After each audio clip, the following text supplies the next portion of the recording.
Welcome back. This is eNCA. You're watching All Angles. South Africa, what a state we are in. We all know that we've been in a state of national disaster for at least a year, in fact, more than a year now. And the other end of the extreme being perhaps the nuclear option, as it were, which is state of emergency.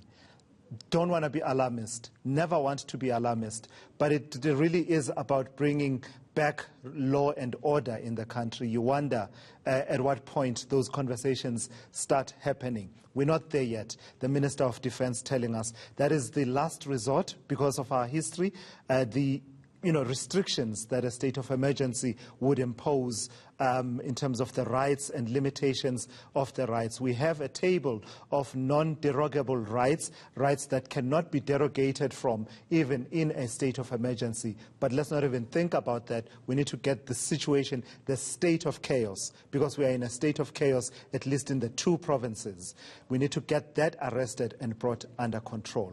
Let me give you a picture. In a moment, I'll be speaking to Paseka Letsatsi from the South African Social Security Agency to talk about the impact on the payment of social grants. As you know, almost 17 million South Africans depending on social grants. But before I do that, let me take you to one of our reporters on the ground. In Palmiet, in Durban, we find eNCA's Ronald Masinda, who is reporting to us about a situation where some people are now starting to engage in panic buying at fuel stations. Ronald, what are you saying?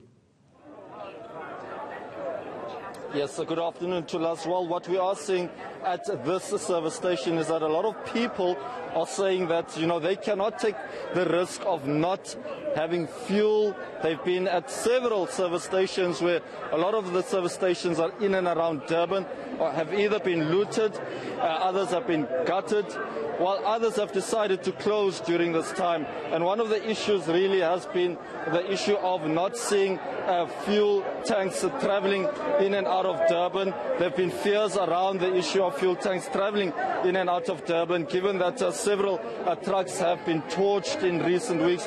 What we are seeing, a lot of people are fueling in plastic containers. That is because that they don't want to allow congestion within the service station. They've parked their vehicles outside of the service station.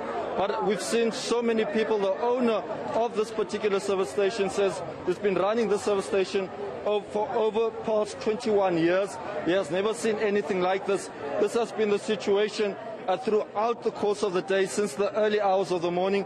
And the reason why he has decided to remain closed is because he says he received threats that should he close, that people might also attack his own service station. We are seeing, of course, many people here queuing up, receiving fuel, some of them coming from as far as KwaMashu, which is around 20 kilometers away.